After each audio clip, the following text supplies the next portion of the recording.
haven't already. Okay.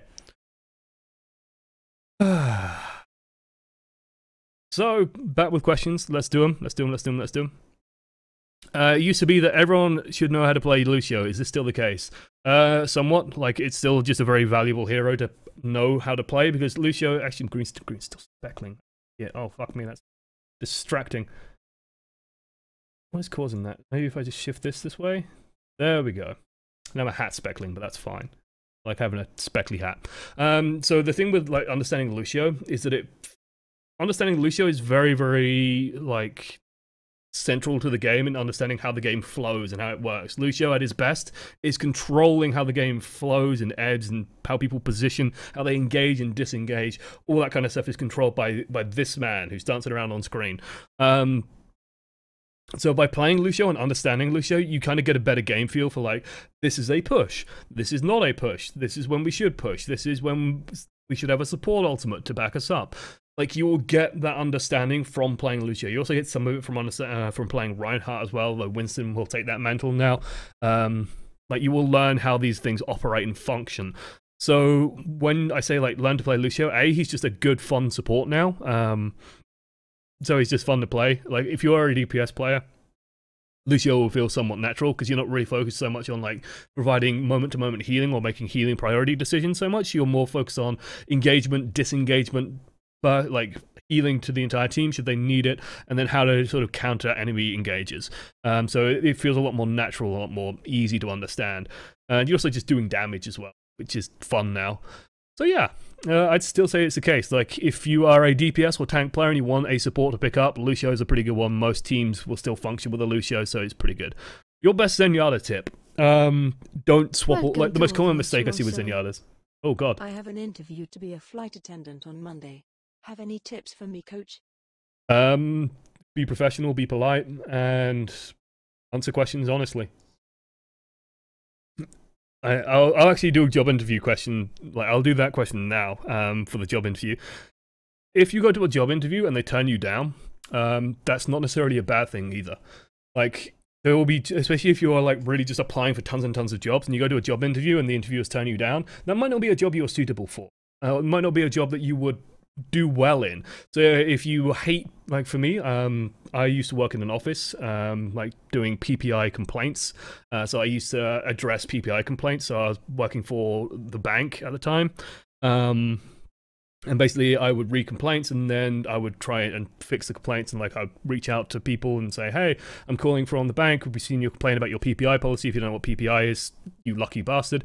You know, we want to talk about that complaint. Do you have 5 minutes, 10 minutes to talk to me on the phone about it? And then you so on, so on, so on. The thing with me is I have a very good phone manner. I have a very good speaking voice, as you can probably tell. I've made a career off it. But I hate phone calls. I absolutely fucking hate phone calls. And so the job was killing me inside, and like, when the job was sold to me, it's like, oh yeah, you make like 3 phone calls a day. And that's like, oh, that's not too bad. The reality of the job is you make like 9, 10, 11 phone calls a day, and that was horrible for me. I get a little bit anxious with, like, I don't like reaching out to strangers at the best time, so I can generally manage it. But like, reaching out to strangers who, A, weren't expecting the call, B, it's a telephone call, C, they might think that I'm just bullshitting them, so you sometimes get irate customers as well. It was just killing me inside. And so it wasn't really a job I was suitable for. The only silver lining was I was really good at it and really sort of good at managing the team as well, helping manage the team, that I was being fast-tracked towards promotion. But then YouTube sort of started going up and streaming came in and, like, all this stuff, so I'd rather do this. Go figure. So yeah, so be polite, be professional, turn up on time, turn up well-groomed, answer questions honestly. Just, it's a chat, it's a talk. Try and treat it like one, don't get too inside your own head about it. And if they turn you down, sometimes it's for the best. So yeah. Okay. Let's see. Your best Zen tip. So the most common mistake I see Zenyatta's doing, constantly switching orb targets. Just put the orb target on something, try and get a priority list in your head on what the enemy team's running.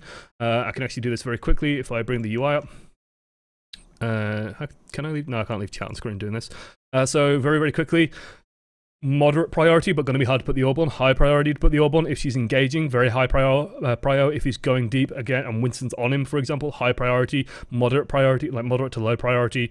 Low priority because he's so far in the back often that you're not going to get onto him. If your team's trying to burn him down, then sure, but otherwise just, like, there's other things you could be orbing that are going to be easy to kill. High priority because he's easy to dive. Low priority, too survivable. High priority because you want to kill her as quickly as possible. High priority because you can burst her then.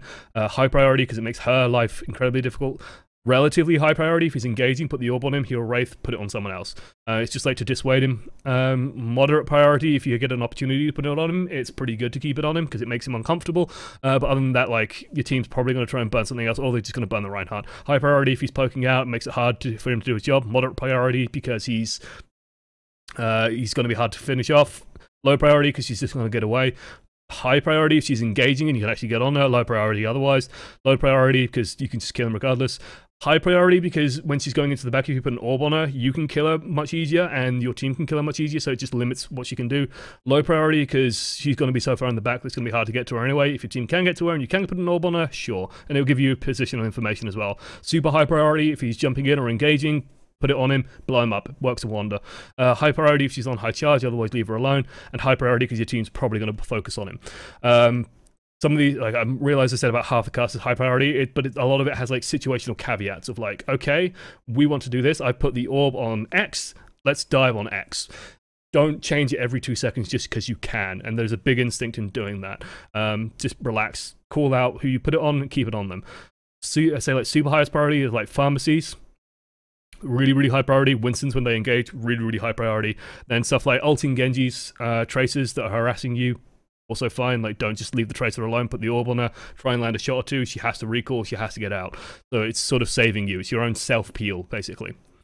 Doomfist, just to mention, also going to be very high priority.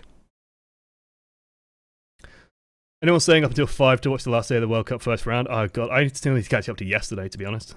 I heard that France versus Thailand is meant to be really good. Actually, true story, AlphaCast, French YouTuber, French streamer, very, very cool guy, is one of the committee members for France, and is a friend of mine. He knows the Thai team very well because he was playing for France last year, and France versus Thailand was also a match from last year. And they sort of, France and Thailand really got along with each other. They basically said, like, you know, Mickey especially, who plays for Envious, is like a super cool guy. The Thai team were just like super excited to be there, super, super buzzed, super fun to hang around with. So it's sort of nice to see them doing well because they're apparently just like really cool guys. It's always nice. Doomfist meta, what tanks are going to be hot and not? Basically, Reinhardt still definitely not. Zarya's going to be pretty hot, I think, especially with the buff she's getting. Rodog going to be not hot. Rodog, actually, like, he might, if he gets a small bump somehow, maybe. But otherwise, probably not. Winston's still going to be pretty hot. Zarya going to be pretty hot, I think. Diva going to be less hot. Still will be viable, I think. Like, she's not going to be completely deleted, but Doomfist offers solutions to Diva, which currently don't exist. So you might actually see, like, Monotank coming in, and you might see team comps that are more like, you know, Doomfist, like Doomfist dive. So instead of having Diva, you have Doomfist. And you go super aggro. The issue there is that you lack peel on the tanks. So you could even see, like, Doomfist Soldier, Doomfist Soldier Tracer, for example, could be a thing. I don't know. I'm speculating here. I would like to see something like what happens. Teams aren't really practicing Doomfist at the moment, I think. Like, I don't think many teams are really scrimming him super hard at the moment because the World Cup isn't going to have Doomfist until the next stage, so there's no point practicing Doomfist right now. The World Cup's sort of the big thing, so yeah. Any advice when playing DPS or support and your tanks will not advance and take ground? Just say, guys, move forward. If you're playing Lucio, like, Lucio's the easiest one to do it on because you basically say, okay, I'm gonna speed boost us, let's go. And then you speed boost, and that's like a very, very clear sign to your team to push in. So thanks for the auto host, Valk. Also, I saw that we got an auto host from Queenie as well. Like, appreciate it, guys. Deku Butler, also, thank you for the sub. I think I missed you. I commented on the thing, but I didn't see your name, so I was scrolled up. But yeah, playing Lucio is the best way to do it, and just say, like, I'm going to speed boost, let's move forward, and it just gives the tanks a very clear idea of, like, okay, now we're going in.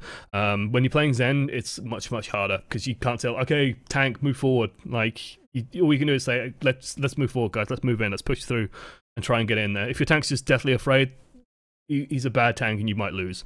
Just feels bad, man. Is it better to hold Transcendence to counter a push, or to use it when a lot of people need healing at once? So let me explain this very simply. If they push in and don't use ultimates, and they kill everyone on your team, how's that different to when they push in and use an ultimate and kill everyone on your team? Well, the answer is in the second case, they use resources. In the first case, they did it without even using resources. The net result is your team still fucking died. Do not be afraid, especially at low levels, to use defensive ultimates and support ultimates to counter-engage when the engage is going bad. The complication here, and I'd say like at lower levels, you can probably afford to use support ults earlier. As you get higher and higher in levels, what will happen is this. The ideal play for something like a Genji, for example, is, okay, their team has Transcendence. Like, let's say the enemy team has Lucio Zen. We've seen, like, Lucio's use Sound Barrier last fight. We didn't see a Transcendence. We know they probably have Transcendence. They have Transcendence. We dive the Zenyatta. When we dive in, don't use any ultimates. We force Zenyatta to make a decision. He either dies or trances. Okay, if he dies, then we can use Dragon Blade anyway, and we can just kill everyone. If he trances, we wait, we pull back, we bide our time, and then we re-engage with the Dragon Blade and we kill everyone. If the Zenyatta gets peeled for, if the Zenyatta survives, then the Genji might draw the Dragon Blade anyway to force the Transcend, and then you come in with Attack Visor, you come in with something else, and try and clean up on the back of that. So the idea on like high level play is like the enemy team engages, and their engagement is just trying to fish for these ultimates. At lower level play, I would be less concerned with this, but just, you know, if you do want to practice this sort of stuff, just wait until the last possible moment. Do not risk dying. Dying is very, very fucking bad because your team will just lose anyway, and they might not even use the ultimate, so then you just lost a fight for no reason. So use the ultimate when you need to. If you need to survive, use it, survive, support your team, counter-engage, try and win during the period you have Transcend. So it's like this cat and mouse at higher levels. I'd say only start worrying about that when you're hitting like Master, and even in Master, it's still kind of minor. When you're playing at lower levels, if the enemy team engages, use the support ultimate, keep his team alive, win the fight, good stuff, build up your next ultimate. Don't worry too much about the economy game just yet, because odds are the people in the game aren't thinking about the ultimate economy that much, so you don't really need to know. It's just something to keep in the back of your mind of like, okay, I could have maybe tranced 2 seconds later, I could have tranced 3 seconds later. But you understood that the enemy team is engaging, and you understood that, hey, now I need to be thinking, when do I trance, how do I trance, how do I get the most of that? So that's sort of how I break it down mentally. Enemy team engages, okay, do I need my support ultimate yet? Not yet, not yet, not yet, not yet, not yet. Everyone's kind of low, or I'm very low, or there's a couple of people that are sort of dipping, and I see like 2 people on critical. Okay, now I should probably trance, just to keep all these people alive and get the sort of counter-engage going. It's difficult, but no one said Overwatch is going to be easy. Or no one said support's going to be easy. What is good positioning for Zen? With the tanks or on high ground? A little bit in neither. High ground isn't bad, but the issue with high ground is this. So let's draw a side-on schematic. So this is the floor. This is a high ground perch. Let's say Zenyatta is here, and we have a Reinhardt down here, and he's got his big blue barrier up, and threats coming in from this way. Okay, let's do this in red. Threats coming in this way. They're shooting at Reinhardt, and then they realize, oh wait, we have a firing angle, we can just shoot Zenyatta. This is bad. This is where high ground can betray you. Be careful about being on high ground, because sometimes it can give the enemy sightlines to you, and that's what you want to be thinking about. You want to be thinking more about sightlines than anything else. With Zenyatta, you want to be relatively, like, to me, good positioning in Zenyatta is somewhere where you can poke from safely and do some damage. Like, you can either do the right click, step out, poke, or you can just, like, whittle away and you're safe behind the tanks. In this instance, I would say that the Zenyatta would be safer and better served here. Or, you know, where a doorway, for example, will be near as well, where you can just scamper into if he gets dived or something like that. You don't want to be, like, here hugging up to the tanks, because they're just going to dive onto you and just kill you. You want to be a little bit further back. You want to have a D.Va or a McCree or something relatively near you, so you can use that protection. And then you want to be someone where you can see a bunch of teammates as well, just to provide healing to them. Just try and make sure both your orbs are up as much as possible, and then start dishing out damage. Sightlines are what you need to be thinking about most, though. Can the enemy see me? Can the enemy get damage to me? If they can, I might want to reposition. Like, that's how I break it down. Find it hard to play Zenyatta when there's no barriers to sit behind. Is it generally a bad idea? Like a lot of teams these days play Zenyatta without like hard barriers. They play it with Winston. And the Winston barrier is usually going on the enemy team rather than on you. The answer is, like, you have to hang around with D.Vas, and D.Va has to help peel for you. So the D.Va has to turn around and help you, and when you're getting dove, you basically say, hey, D.Va, help me out. Like, And, be friendly about it. Just say, hey, Diva, if you could put defense matrix on, like, don't go, Diva, for fuck's sake, defense matrix me. Just go, hey, Diva, if you could just defense matrix, like, the first clip of the tracer or, like, the first dive and just keep me alive that little bit longer. We can probably clean this. We could probably clean this all up. So that's sort of how the ideal works. I'm aware that, in ranked, who knows, the Diva could be on acid, could be just diving in super deep as well. It's hard to say. In that instance, just play near walls, play near cover, and just try and be safe. But Anna, you talk about the L type from the enemy, but Zen can deal damage. Should there be an L? The L should be, like, truncated. The L should be shorter. So as Anna, you generally want, like, the L to be quite long. Like, you want the Anna to be safe here, you want the team to be here, and you want the enemy team to be here. Because as Anna, if you are trying to deal damage, you often can't see all your team, and you have a hard time like doing damage and supporting. It's tricky. As Zenyatta, your position wants to be more here. That way you're still safe behind a wall. You're relatively near the team if you need to trance, and you can still poke out at the enemy team. You can get Discord orbs onto stuff, and you can poke. So like King's Row, for example, to me is an obvious example, because we just did the map. So if I draw a little bit of King's Row, like this, and then it's like this, pit here, okay, death pit, and then you got like the wall here, and then you got the doorway here. It's like this, and it's like this. Basic schematic of King's Row. Let me stop Lucio dancing because that would be distracting. Let's just stop him emoting it. So let's bring chat back up so they can see as I do this. So basically as Zen, like I like being around here or around here. You want to be very careful because there is like a sight line through this where you can get killed. Let's try and use the yellow. I think that sticks out a little bit better. There is the sight line here that enemies like to spam through, and if you start just spamming through here predictably, they will just start firing through it and kill you. So I like being around here, and then you sort of peel back and then go this way if you need survival. Or you can move towards the team and like try and tuck in as the payload moves around the corner. Like you can try and use the payload for cover. The idea is to be in a position where you can still snipe at them and still poke at them while still being out of their line of sight for most of the time, because the Reinhardt's probably going to be standing around here or around here. But we saw, like in today's video, the Reinhardt will sometimes be over here on this side of the wall, and so damage will be free to sort of push through like this. So you want to be very careful about when that happens. You don't ever really want to be standing out here, which is where we spend a lot of time on today's VOD. Where if the Reinhardt moves, the enemy team has a clean line of sight on us, and that's bad. We want to just be in, out, in, out, in, out, in, out. Like, we're very, very pokey.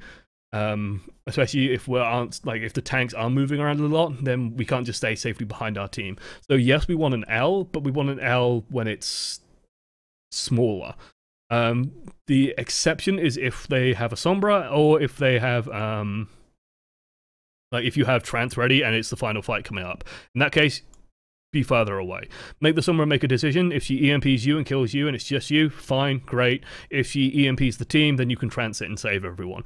Make her pick either or. Don't make her try and, like, don't make it so that she just EMPs the team and you're in it and you die, because that's what happens. When you're also doing this individual positioning, you'll notice Sombras will try and kill you. If they try and do that and you just end up ulting anyway, you just end up trancing anyway and just keeping everyone alive, also pretty good.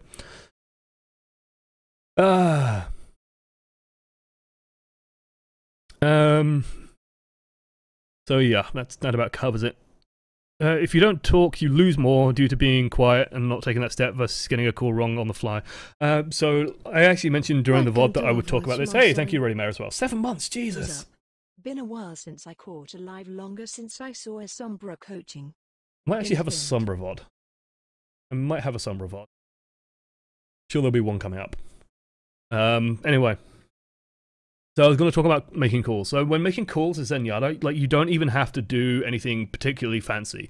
Like I said earlier, because you're putting your orbs more reliably on individual targets, it's like you can tell the team even, you know, if I see Farah, I'll put an orb on her. I'll try and put an orb on her.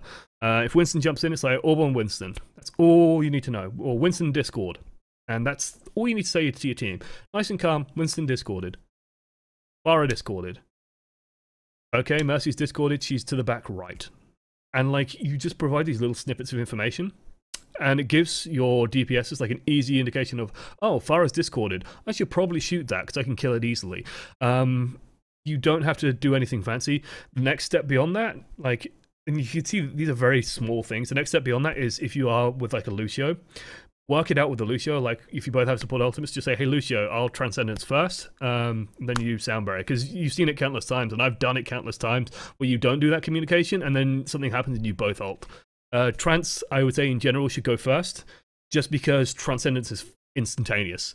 Sound Barrier has like a second wind up, so you've got to be a bit careful with it. Whereas Trance, just press the button, activates, all good. So generally just try and Trance first. What's the matchup between Sombra versus Lucio or Zenyatta? So, Sombra versus Zen is a nightmare for the Zen. You really have to be aware and have to be careful how you play. It's very, very difficult. It's very fucking difficult. Because basically when she EMPs, you have 50 hit points, so you're gonna die. There's no way around it. She will kill you. You will very rarely be able to kill her because Sombras are impossible to kill when played right. They'll just be they'll appear, they'll shoot you, and then they'll disengage the second they take damage, then heal up. So you want to be very careful when dealing with Sombras. My advice is discord them, try and get a headshot or two, and then try and explode them as best you can. When you suspect an EMP is coming in, and you will be able to tell because she'll stop harassing and she'll just vanish. And it will be relatively quick, like after 40 seconds probably, she'll have an EMP since the last EMP. So consider that as well. Then you want to just position to where you are a little bit more vulnerable. Like she's going to appear and try and kill you probably. But then if she does that, then you just trance. What ends up happening is if a fight's happening as well, or if they're, Sombra's gone in and told her team, I'm going to EMP. And she goes for you, and then you end up trancing and your team counter engages. That's fine, because otherwise if you just die, then that's bad news bears. If you get the Transcendence off before the EMP does nothing to you, and you just keep on healing people. It's actually like a really nice way to catch Sombras out. So that's why I say like position a little bit away from the team, just to make sure that the Sombra has to pick. And then when you see the Sombra going in, if you see and are lucky enough to see a Translocator getting launched in, be fucking ready to press that Q button, because she's like, if she's throwing a Translocator in, she's looking for that EMP, and if you have a trance on it, perfect. Just try and get out of line of sight, wait for the EMP to go off, trance it. It's difficult and it's hard, and what I would say is you might be better served just swapping off Zen if they are running a Sombra comp, because you're going to have a really tough time. The exception I would say is if you're playing on 2CP and they're playing a defensive Sombra, you can still get away with running the Zenyatta, but you've got to make sure that as you engage, you are trancing early. And you've just got to sort of accept the fact that you will not be able to save the Transcendence for when you're on the point, because that's when she's going to EMP. So trance early and then get on the point. That'll work a bit better. With Lucio versus Sombra, you don't really give a shit about Sombra. Just try and make sure you're on heal aura when possible, and speed aura just to move around. And then if she EMPs you, who gives a shit? Just shoot things. Shoot her, kill her, whatever. Have you seen Lunatic High's player, Lucio player Toby? He's very good, capable of booping people off the objective and surviving with 9 hit points, and Ananuke on him is... And Ananuke on him and his ability to switch auras is so fast. Good Lucio players are godsends. And like booping is something that takes time and practice. If you intend to like play a lot of Lucio, it's worth learning. The biggest advice I would give you with boots is just be calm. Understand that your speed and the speed of the enemy, I think it's the speed of the enemy that matters the most, is what influences boot distance. So if you move super fast and the enemy moves super fast and is off the ground, you'll send them flying.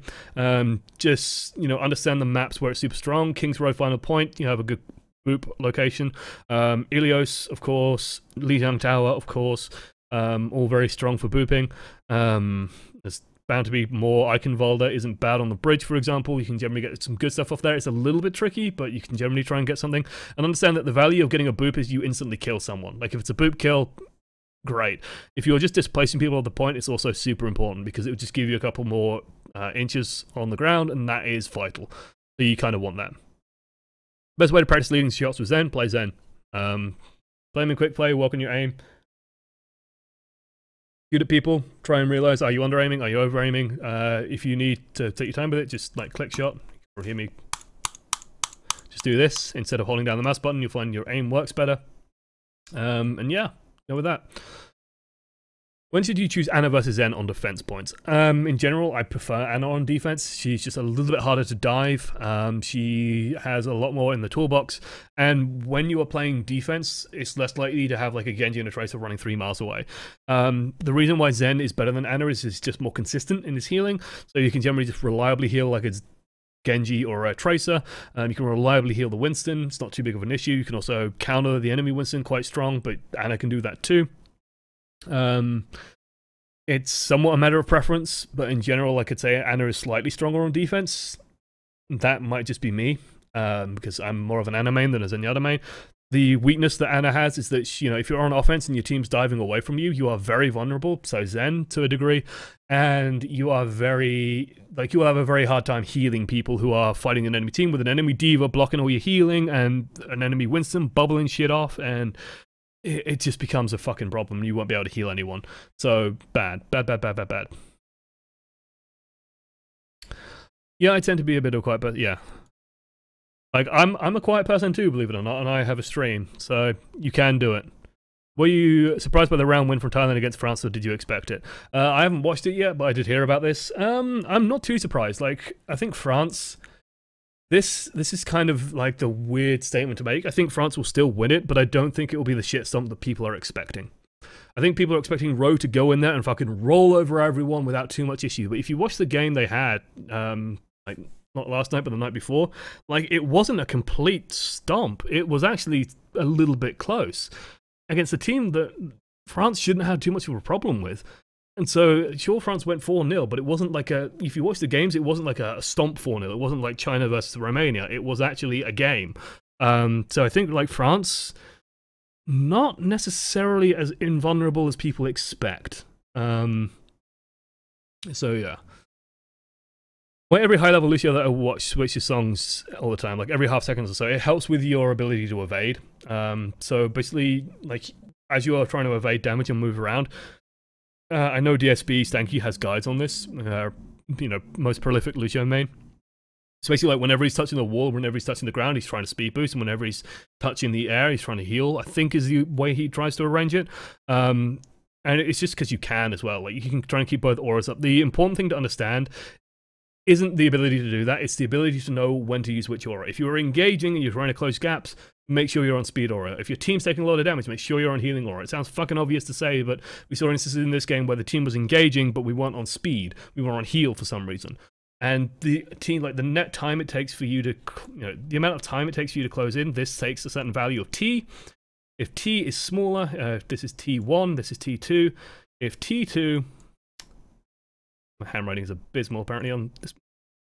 T2 is greater than T, actually, okay, that's right. T2 is less than T1. During T1, amount of time it takes to engage with heal song, amount of time it takes to engage with speed. During T1, you are taking damage all this time. During T2, you're taking damage during all this time. The healing is offsetting a little bit of the damage, but honestly, even in terms of damage taken, T2 is still less than T1.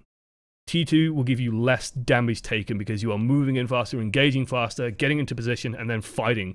And the way that you should really try and make it work is when you're engaging, the first half should be speed, and then the second half should be heal. You can swap mid-amp it up, and you'll get the amp benefits of both.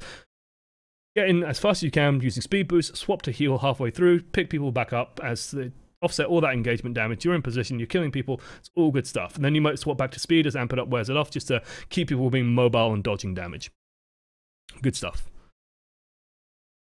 If you discord someone but don't know who, should you call it? What if he's flanking? If someone's flanking you and you manage to discord it and you say, hey guys, someone's coming around the left, or someone's coming around through pub, or someone's coming around through left back, like, it keeps people aware of it. Just be like, I've done this, and I occasionally do this, where you'll call out, I've discorded someone, but you got to consider as the DPS, I've discorded someone is fucking meaningless. So don't, like, in general, if you've just discorded someone in the pack, just don't bother calling it. Only call it if it's a relevant target. Which support do you think is the hardest to master? Ana or Zen? I'd say Ana probably is like the highest skill cap. and that's because you have 3 projectiles, or like 3 different styles of shooting. You have like a thrown grenade, you have a sleep dart, you have the projectile from the non-scope, and then you have hit scan. And you have to understand how all 4 work to get the most out of the character. You are extremely cooldown dependent. You are very sort of vulnerable if you fuck up your cooldown, so you have to make sure that they're all landing. There's a lot of pressure to get various things right. The reason why Zenyatta is so high rated is because he's difficult to shoot people with, so like the best Zenyatas can get a huge value out of him that non-Zenyatta mains can't ever hope to approach. Discording the right targets is just ridiculously important, and sometimes can be quite tricky to do while staying alive, and surviving as Zenyatta is just difficult, so you want to make sure you're doing that.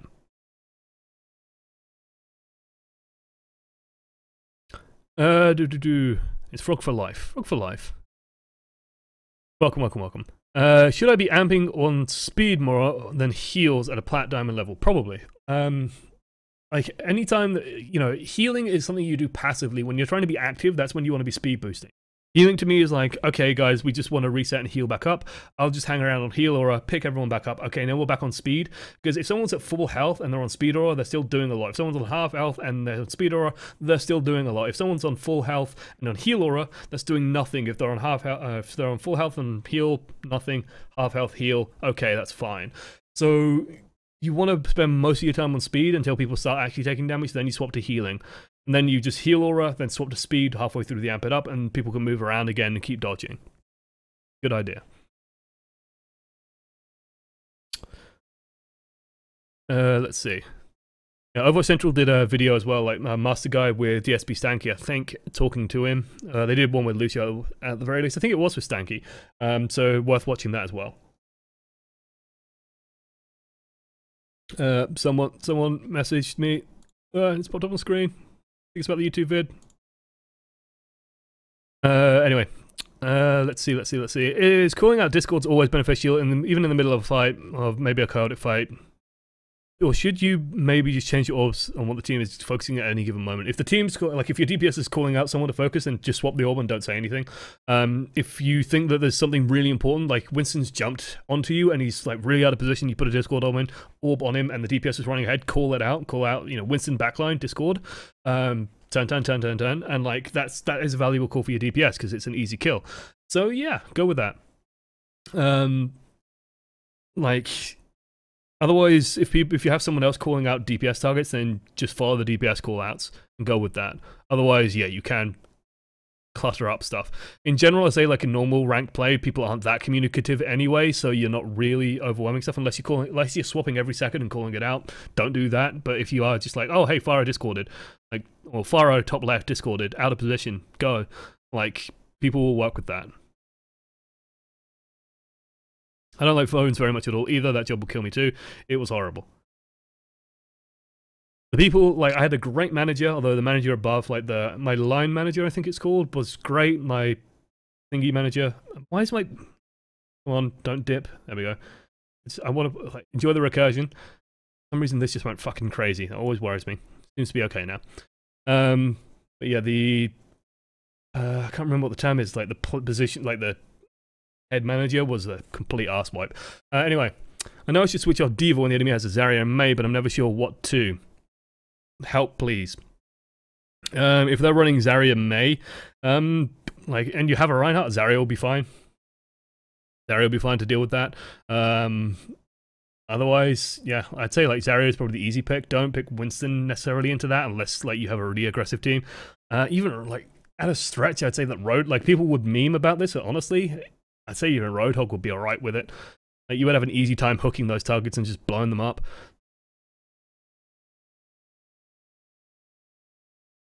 Can you make a list with that information on it in some detail? I imagine that's like the priority list. Difficult. Because it will change. Roadhog plus Mercy Boost is wonderful, nearly undoes the nerf. That actually does sound pretty good. Have you not noticed that you're still part of team? Yeah, no, I know, I'm still part of that team. There's no real reason for me to change it. Using Zen ult to get back into a fight from spawn, situational. In general, I'd like try and wait a couple of seconds. You want to just maximize the, like, it's a simple kind of equation. It's just difficult to get right. You want to have the maximum amount of time on the point with the Transcendence, and you want to have the minimum chance of just losing. So if your team is dying and no one's going to be able to stay on the point, then sure, ult from spawn, get there as fast as possible just to contest, because losing the game is the ultimate failure, right? It doesn't matter how many people are healthy. If you lose the game, you lose the game. But if you can like wait a second or two, then wait a second or two, and then go for it. Like, it is better to, you know, if it's going to take you 2 seconds of time to get to the point, just normal speed, and then 5 or like 3 seconds of ult time, it is better for it to be in this order than it is for it to be in like 3 seconds ult and then 2 seconds walking. You know? Because that 3 seconds is going to be way more useful on the point. Like, this is way more useful on the point than it is off the point. So you want to try and, you know, move slowly as much as you can, and then when you think, okay, shit, I really got to get there, that's when you press the button. It's tricky, and I don't think people will necessarily get too angry if you just use it from spawn and just zip there, if it's really desperate, but otherwise just try and buy as much time as you can. Don't get too greedy with it. Tricky, and you can fuck it up. So yeah. Just always remember as well, always remember, this always pisses me off about Overwatch. The game's been out for like a fucking year now, and people go, oh, but I was on the point. Overwatch is not generous with you being off the point. It is not generous at all with that. Do not fuck around with like the last tick, because if you do, you are going to fucking lose every single time. Always treat it as being a split second faster than you actually think it is, because it is. And so you can't mess around with that. Best ways to improve aim is Zen. Like I said, just play him, quick play, just aim, shoot. I think you missed Orisa for the Doomfist meta question. How do you think Orisa was standing against Doomfist? Being honest, I forgot Orisa was a hero. Orisa's shit against Doomfist. I've talked about this before. Doomfist is very mobile, does a lot of burst damage, and can punch the shit out of people. If Orisa doesn't fortify all the shit that Doomfist is doing, she just dies. Like, Doomfist left click completely takes her to pieces.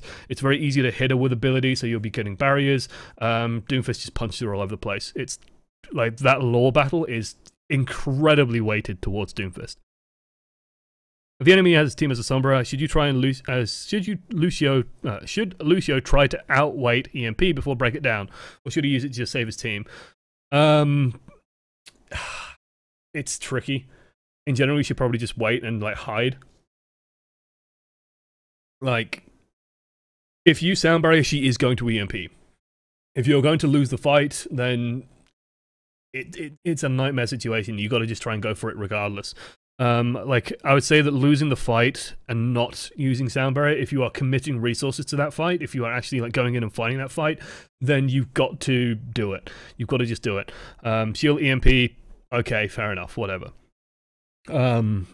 But otherwise, just like try and play clever, try and hide on your approach, try not to be obvious, and then just try not to do it too early, and just try and bait out the EMP first. Make sure you're out of line of sight of the EMP, and then you can, if you drop the sound barrier after EMP, you can basically win off the back of it, because they have Sombra, which is a handicap. If the EMP is not able to kill anyone, Sombra is useless, and so you just win. It's hard though, it's hard. There we go, there's Ready Mare. Good stuff. Otherwise, any more questions directed at me? This is why doing the heals with Stanky. We'll just do these three and then we'll wrap it up. True what you say about the point. Thailand won King's Road today with 0.3% difference in their capture percentage in Denmark. Yeah. If the enemy uses sound barrier, should you use it too? In general, yes, unless the enemy team is already behind, then yeah. If the enemy, it's also true for Transcendence. If they use Trance, wait a second, then use yours, and you'll win. Like, you have an advantage if you support ult slower than the enemy. It's just a good sign that they're engaging, and so you want to block as much of that as possible. If they use sound barrier and like don't engage, then they fucked up anyway. So they've used sound barrier, they are engaging, so you've got to use it. Can you still use Anna instead of Mercy or Zen in modes like Koth or Assault on attack? Yes. I'm not the biggest Mercy fan in the world. So I refuse to play Mercy. I will run Anna or Zen. And yeah, I'd say Anna is perfectly fine on attack. Like, especially if you're on like a Genji or a soldier, Anna is great, because then you're playing around Nano Blade or Nano Visor, and you have very clear win conditions, so it's kind of easy to set up how you're going to win the game. And you go from there. As Zen, it's a little bit trickier. But on attack, it still works. Like, you just put orbs on people and try and dive the right people, and then you win. Otherwise, guys, okay, that'll about wrap it up. It's been a long episode of Coaching the Many today.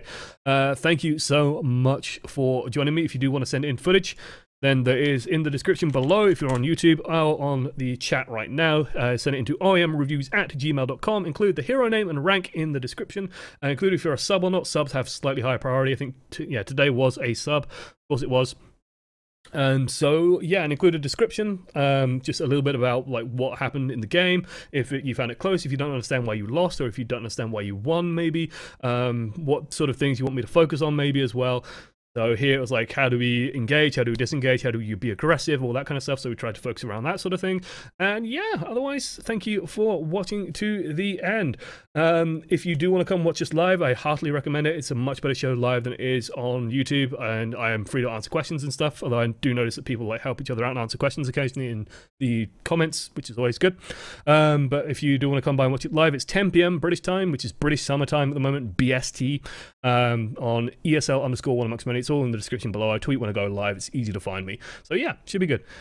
Is it cheating if I send you more than one game? Like, sending 2 games, sure. If you start sending like 3, 4, 5, like, there's a couple of people who shall remain unnamed who like will spam me, and that just makes me, like, being brutally honest, it makes me not want to pick them because I don't want to like reward that behavior, if that makes sense. Like, I don't want. So if you send me like a block of 10 videos, I'm just gonna go, I'm not watching all of that. I'll go find someone else. Like, send me select games. Don't send me like your entire player history. If you think, man, that was a really close game, maybe I could have just pushed it over the edge and won it, then yeah. Otherwise, that is it. Thank you for watching to the end. I'll see you guys tomorrow, or well, immediately after this on the stream. Hopefully, VOD uploads on YouTube are now smooth and crisp and clean. Yeah, thank you guys. It's appreciated. Toodles. Bye. And there we go. YouTube's gone. Just